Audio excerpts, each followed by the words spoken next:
Hey ladies, it's Kaisa coming to you from Pure Definition Coaching. As promised to several of you ladies, I said that once I bumped up my exercises for Diastasis Recti, I would share the additional exercises that I'm doing with all of you. So I of course picked a time. My husband was leaf blowing out there, so I hope you guys can both hear me and also that it's clear. But I also have Colton here with me, kind of hanging out in the car seat, so I may have to pause and rock his car seat a little. So just depending on how it goes throughout the video. So I'm going to go ahead and just give you a little bit about the exercises and why I've chosen to move into these exercises. So my gap is closing a bit from top to bottom, which is how it works. And once I feel comfortable with those exercises and that they are easy and I feel like I can take on more without stressing my abs or without having to really push out against my abs, that's when it's time to move on and to do exercises that are a little bit harder. So that's where I'm at right now, and I just started doing these exercises. It's the same reps and sets as the initial exercises, so it'll be 4 sets of 15 reps for each exercise, and if one rep is both sides of your body, then that means you're doing 30 total, so it'd be 15 either side.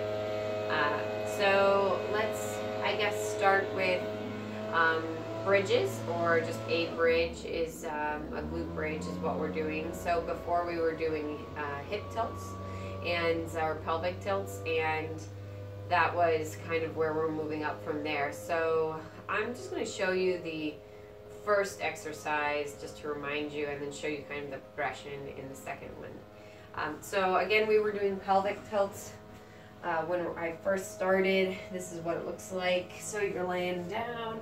Again, I've still got my wrap on, my cincher wrap, you can see here. And it really helps to just kind of pull everything together and keep that a constant reminder. It really should be 6 weeks of wearing that wrap. So I know it's a long time, it's kind of torturous. So the first thing we were doing was pelvic tilts. And so that should look like this, where you're tucking in belly button to spine, very tight, squeezing the abs together the whole time. And you're just pulling your pelvis up and bringing it in towards you and really tucking belly button to spine there. So the progression for that is a full bridge. Again, you're lifting with your glutes, but it's really more about your abs. So once you get to the top here, you're basically doing a pelvic tilt at the top of the movement, lowering down, and then doing another one nice and tight, pulling it up, always thinking, sucking the belly button down, abs together like you're zipping them up, and squeezing on top. Exhale, squeeze, pull together, and you do 4 sets of 15 with that exercise. So again, it's a glute bridge, but you're focusing on the pelvic tilt aspect at the top of the movement. So that's what you're doing for there. We also had been doing a march where you were picking your heels up and down one at a time, even crossing your body slightly to kind of work your obliques more. So that's the initial exercise. Now I'm picking it up a bit. I'm actually starting with both feet up, and I'm doing an extended leg version. So you're going all the way out, and again, only as far as you can pull your belly button in the whole time.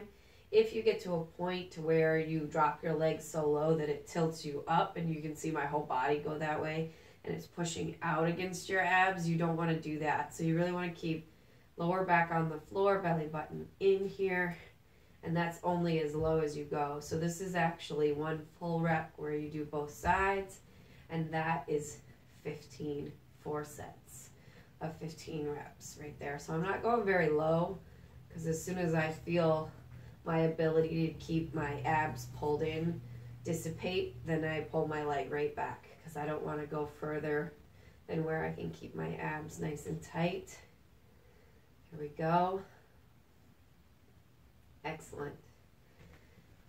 An additional exercise that we're doing today is a version of a side plank. So we're actually going to do it from our knees because you want to, again, be able to keep your legs really, really tight and your belly button really, really tight. Rather than being at full extension, it makes it difficult.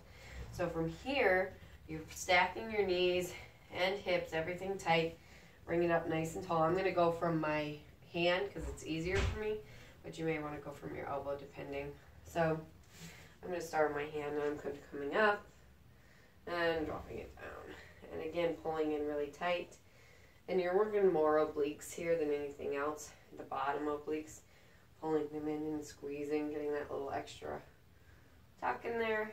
And then if you really want to accentuate that, if you have a hard time keeping it tight and feeling your belly button pulling in the whole time, one way you can do that is by keeping your top leg kind of out. And it really makes you pull that belly button in a bit more, makes you feel it a bit more nice and tight. And you do 4 sets of 15 on both sides. So those are the exercises that I've now changed into as far as diastasis goes.